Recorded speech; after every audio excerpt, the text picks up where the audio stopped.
Well, that's a large question to begin with.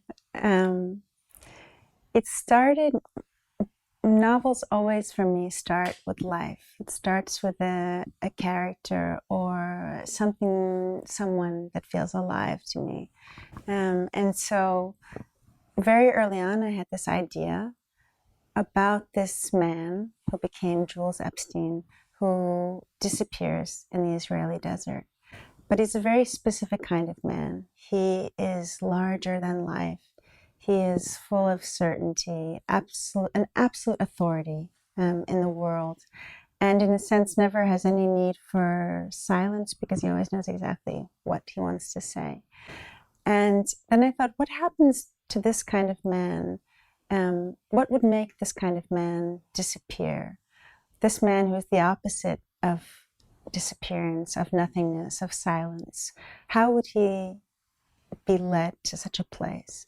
And so early on, I had this idea of a man who kind of turns slowly away from certainty toward uncertainty, away from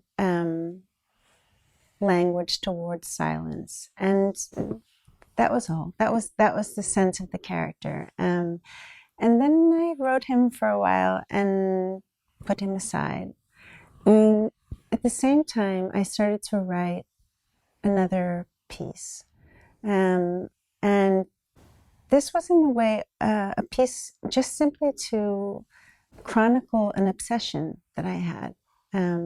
I couldn't get over or past the idea of setting a novel or somehow taking for a novel the structure of an enormous hotel in Tel Aviv, which is the Hilton.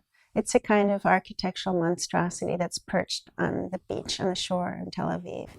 And it's a place that I had spent a lot of time as a child growing up. And anyone who looks at this brutal building may understand why it could get lodged in your mind. It's a huge grid. And yet in my sense of this place, it wasn't its inflexibility as a location or as an architecture. It had to do with memories that I had there of its flexibility. I almost to see it almost as a portal to other worlds. And so there was, once I began to see this character and the character of this man who disappears in the Israeli desert together, I began to see the possibility of a structure that could speak to a lot of ideas I was having at the time.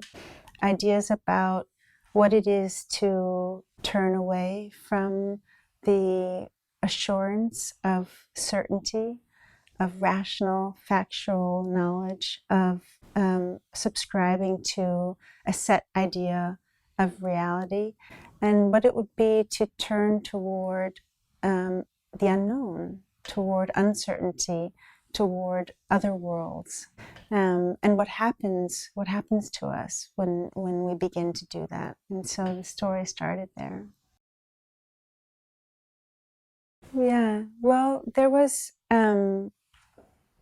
always this feeling in Kafka where he delivers us right to the edge of something that seems to be the sublime,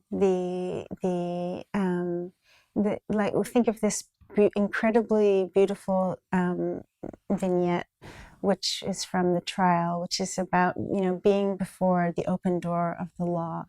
And yet with Kafka, you rarely get to cross over into that threshold of this sublime beyond, this infinity, which is just on the tip of our touch. And there's something about that is incredibly frustrating and moving about his work. At a certain point, I began to think about the possibility of Kafka moving to that beyond. What would happen if Kafka himself did sort of cross this threshold? And so a story began to grow in my mind about really another life for Kafka. And this has some basis in the reality of his story. When we think about Kafka's work, it's not only the story of somebody who, died having never escaped from his overbearing father, from his physical condition, which ultimately killed him, from all of the overbearing realities of his life, which kept him from work. When we read his writing, even when he brings us only to this threshold and never beyond, there's this sense of his ability to escape. Him as a writer and his work. Think of the end of The Hunger Artist, for example. Even though the hunger artist dies in that cage, we feel that it's the hunger artist who manages some sublime spiritual escape, not the keeper or not the crowd who watches him. And so I thought, is there a way to tell the story of Kafka that is also speaks to this potential that Kafka had for slipping through the crack and escaping into the beyond. And so it's sort of this secret story of Kafka evolved from there. It's funny, I had another idea for the title of this book for a while. And I wanted to call the book Gilgul. Gilgul is a Hebrew word for cycle or a wheel, or transmigration of the soul can also mean. And I had this idea for many reasons, some having to do with Kafka, because the metamorphosis in Hebrew and in Yiddish is, Hebrew is Ha-Gilgul and Yiddish is Der Gilgul, which is, to me, a very beautiful notion that in the Jewish reading or Jewish translation of this story, it's not only about a physical transformation, it's really about a spiritual transformation that this character undergoes.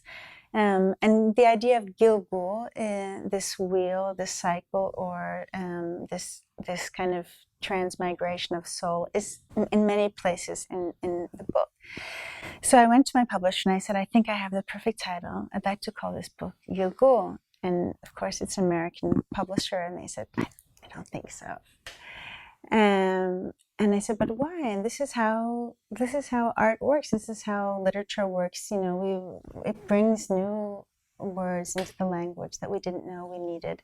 And you think about golem. Nobody knew what a golem was until Isaac Bashevis Singer wrote that story, and now many of us do. And I said, I promise you, if we call this novel Gilgul, you'll see that, in a few months, Vanity Fair will have an article, and it will be called like Trump's Gilgul.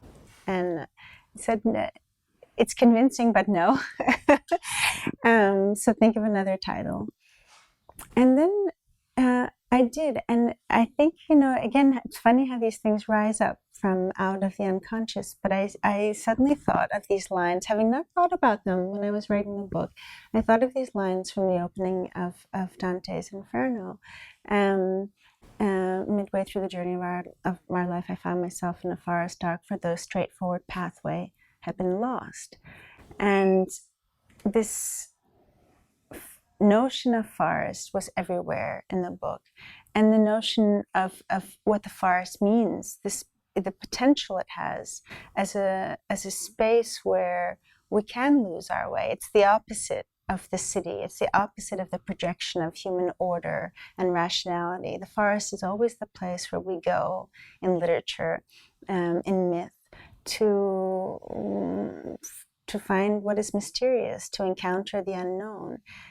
There's a moment in the novel, this all had already been written, where one of the characters says, whenever Descartes talks about finding a straight path out of the forest, I always have a resistance to it. I always feel that, no, this is a place where I want to get lost. And so those lines seem to speak exactly to the book, and so the book became, in English, Forest Dark.